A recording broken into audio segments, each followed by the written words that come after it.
live in an increasingly mobile world, which means that populations often have multiple ethnicities. In this interview, David and Ela discuss their very different backgrounds and how it affects their marriage.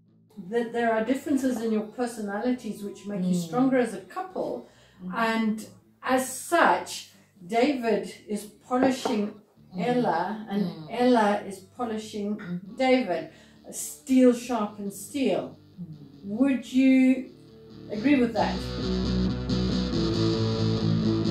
Are there things within you as individuals, the way you grew up, which have strengthened you as a couple? Things that you learned, for example, from your parents or from your siblings? Your environmental influences, which are vastly different.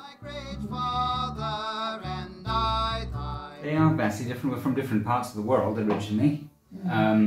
And even if we weren't, I mean, our backgrounds, I mean, as human beings, you're always going to be vastly different. But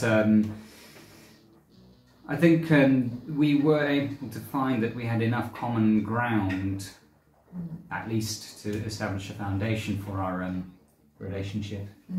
And a lot of those foundations were established by our parents. Now, we are very blessed in that we have been able to build on foundations established by our parents, who may or may not have had the strongest foundations to build on themselves.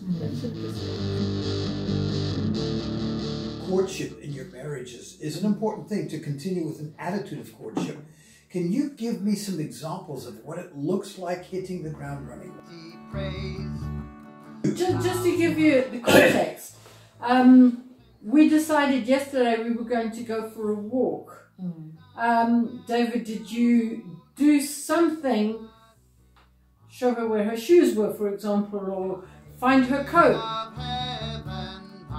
She's the idea person who, let's go for a walk. I'm more the practical of where's the shoes, where's the coat. That's me. Is it going to rain in an hour?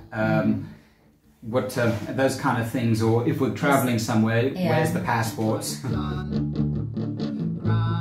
He's the logistics one, and I'll be the one who's like the idea or the planner, but he is the one who makes it happen, or And I think there's a lot of things that I think when they say courtship, sometimes you think, oh, it's bringing you flowers, bringing you gifts or stuff. But I think because for me, like practical works are the ones that speak to me the most, and she does it naturally. If he sees that I'm tired or he said, you know what, let me do the cooking tonight. Sit down, watch some telly, and I'll do the cooking.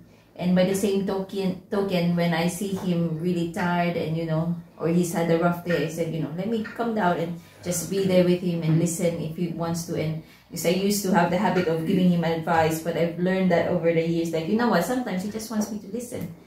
And vice versa. Yeah, and I don't really need to give any advice sometimes. And because if I give advice, I think it's more of thinking of what I was actually thinking instead of concentrating on what he was actually telling me.